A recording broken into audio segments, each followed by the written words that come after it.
abataka ba Buganda bagende wa Ssaabasajja Kabaka ne bamugamba tuli baavu abazzukulu batusekerera abazzukulu batusanga buli mukulu wa kika ina okuyita abazzukulu n'abawa ebigago n'abagabula tubiyita bigago mu Luganda tewali asobola kikola because they are poor ne bamugamba ssebo tufune ssente tuzimbe ekizimbe oba kiriko emyalo emeka naye nga abataka tulina ssente zetufunamu buli mukulu wa kika n'aba ne ssente ne bwe tugenda okwabya ennyimbe ate abazzukulu be batutwala bwe tugenda okutakula ebyekika omuzzukulu omu yakutwala n'otuuka eri ng'oswadde the Kabaka agreed ab'Emmengo ne baddira ettaka lyabwe bwe baali bagenda okuzimba ekizimbe ekyo ne baliteekako emmotoka ekibanda kya mmotoka naye mayiga muntu ndi akana have ekibanda kya mmotoka niya Bulange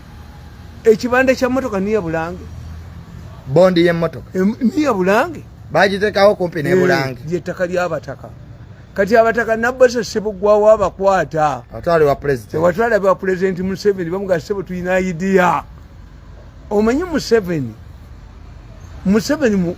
yafuuka Muganda. You can be a citizen by naturalization oba nga wazaalibwamu. Kakati Museveni Muganda why? At the peak nga Museveni yakajja Museveni bamulonda okuba omubaka wa Buganda. He is a member of the Lukiiko. Bamulonda kituufu. Ne bamwambaza n'ebyambalo. Museveni is a member of the Buganda Lukiiko. Ne balagira omutaka Katongole emulema ow'ekika kyaki ky'ente. Ekika ky'ente kyajja mu Buganda mu 1912 kyekimu ku bika ebitali binnansangwa. Ky'oba olaba n'omuziro tegumanyiddwa. Ente ya Lubombwe, ekikere, ente etaliko mukira tebimanyiddwa. Ekika ky'ente tekimanyiddwa kabbiro kaakyo. Kaakati omutaka Katongole n'agenda asimbira muzzukulu we Yoweri Museveni Kaguta Sewava omwana wa Mumbejja n'amusimbira omutuba. Is a Muganda by naturalization.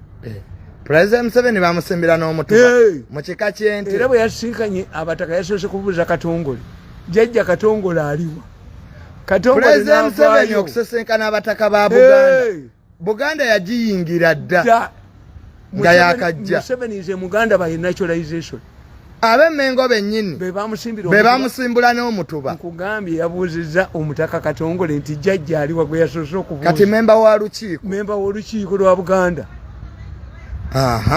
Kakati ekyokusatu nti Museveni recognizes is the president of Uganda who recognizes the Kabaka of Buganda. But traditional leaders bali recognize teeka bwe ligamba akujjako recognition.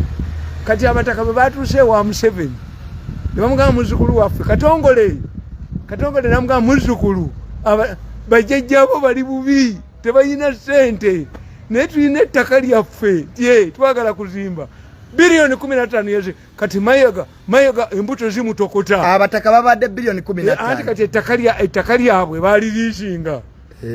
Museveni asolobuli omuzzukulu Yoweri Kaguta Museveni mutabani wa Amos Kaguta omwana w'Omumbejja Sewava muzzukulu wa Katongole emulema azimbidde bajjajja ab'ekizimbe tumukubireko mu ngalo. Abataka ba Buganda babadde bilioni 15. Kati mayiga embuto zimutokota anti kakati mayiga kyaddukanira wano yapangisaawo omuyindi n'ateekawo bondi y'emmotoka aleeta bifaananyi ateekawo biwumbe.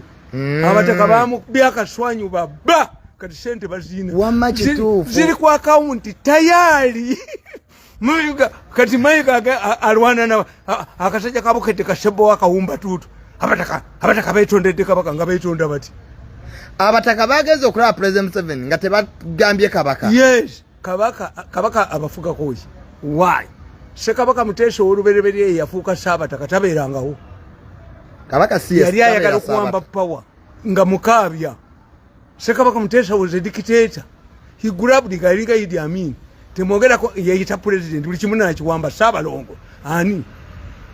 Kabaka tasobola kugoba abataka ate bamuggyako. Abataka bajjako Kabaka. Kati erinnya lya Ssaabataka bayali. Ekyokubiri abantu kye batamanyi mayiga Mayiga afuna obukadde 3 buli mwezi buva mu gavumenti.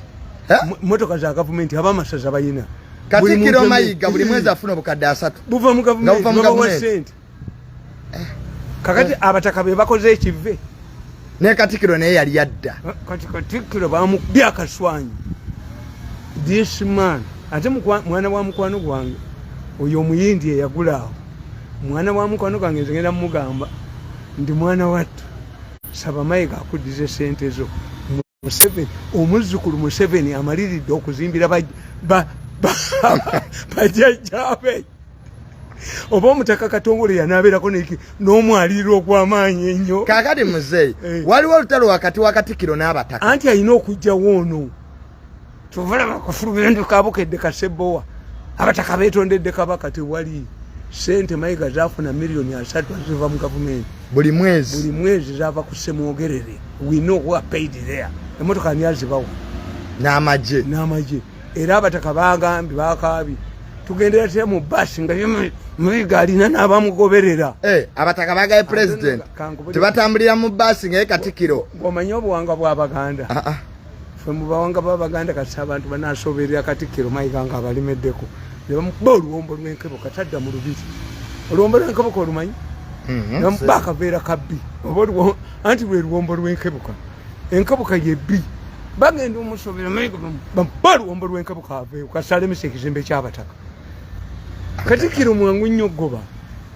Katikiro mukopi bamukuba. Ate buli Katikiro wa Buganda bamukuba. Mayiga tasobola kulimisa bataka. N'akabukedde akawumba tutu kasebbowa. Tekayinza kulimisa bataka. That's why nze nadde nkebera ku byuma byange baavumye gundi oyo Joyce Sebugwawo. Sebugwawo yatutta abataka ate Sebugwawo ali controversy. Sebugwawo yali agala obwa Katikiro. Omukazi afuna obwa Katikiro Sebugwawo gomita wakuzanyi. Oyo omukyala yali agala. Anti era bavaamu ne Nabagere. Ye family Eyo family ogiyita yakuzanyi. Ne banga family y'aba Sebugwawo Sinyangu muva maama Nabagere. Sebugwawo yaga nti njagala obwa Katikiro. Omukazi sakwata kuddamula. Bw'oba n'okuwamba oboto bayali agenze naye. Agamba njagala family Sebugwawo yabatutte. Kati Mayiga gola atiribira manyo tasenyako gola atiribira golo no kati Mayiga alina okunoonyeza omuyindi aveewaawo sente zatusedda ku akawunti tayali sente z'abataka zatuse bilioni 15 ekizimba bakyamyalira emeka yagambye abongera n'endala oba kalina 10 oba mmeka abongera n'endala kati Mayiga agenda ate nze manye ebyobufuzi bwe ntunuyo omuyindi gwe bawaawaawo bamusiba taata we bamusibako mu kkomera omanyi abo bamayiga engeri gye balyamu ssente tebategeera oyinza okusanga bato eyo nga n'abataka nabo bafunidde mu kavuyo ng'ona ayina we yanyiriza omuzzukulu Yoweri Kaguta Museveni. Omanyi omuzeeyi nze muzeeyi mumanyi yakola naye emyaka Katikiro yanyiza president. Ono gwe baalizingawo omuyindi gwe baalizingawo maye abayindi kye bakola abayindi bwe tugenda mu kalu yonna bateekayo ssente. Omuyindi oyo Mayiga gwe yalizinga Mayiga kuti embuto zimutokota kuba abataka baafunye ssente.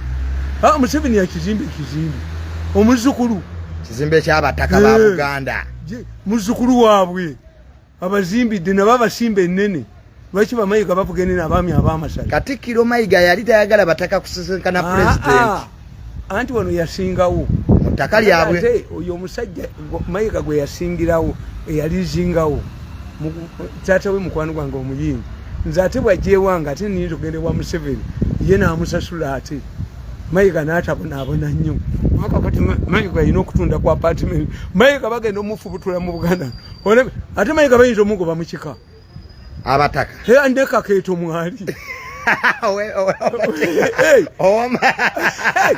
neka keeto mwali Mayiga agobwa mu kika Mayiga kasalemesa ekizimbe ky'abataka abataka bayinza okumugoba Mayiga yagobeddwa dda mu kika Abaganda bayinza omusoberera bamukuba oluwombo lw'enkebuka Katikiro kasaba bamukuba oluwombo lw'enkebuka tadda Mmengo ekitegeeza entalo z'amaanyi nnyo Mmengo and that's what I'm telling you. Abataka bayinza okugoba Katikiro mu kika wagemesa ekizimbe kyabwe president kye yabawadde Mayiga gamumyuse agamyuka omugole gamyuka n'omugoma Mayiga gakumyuse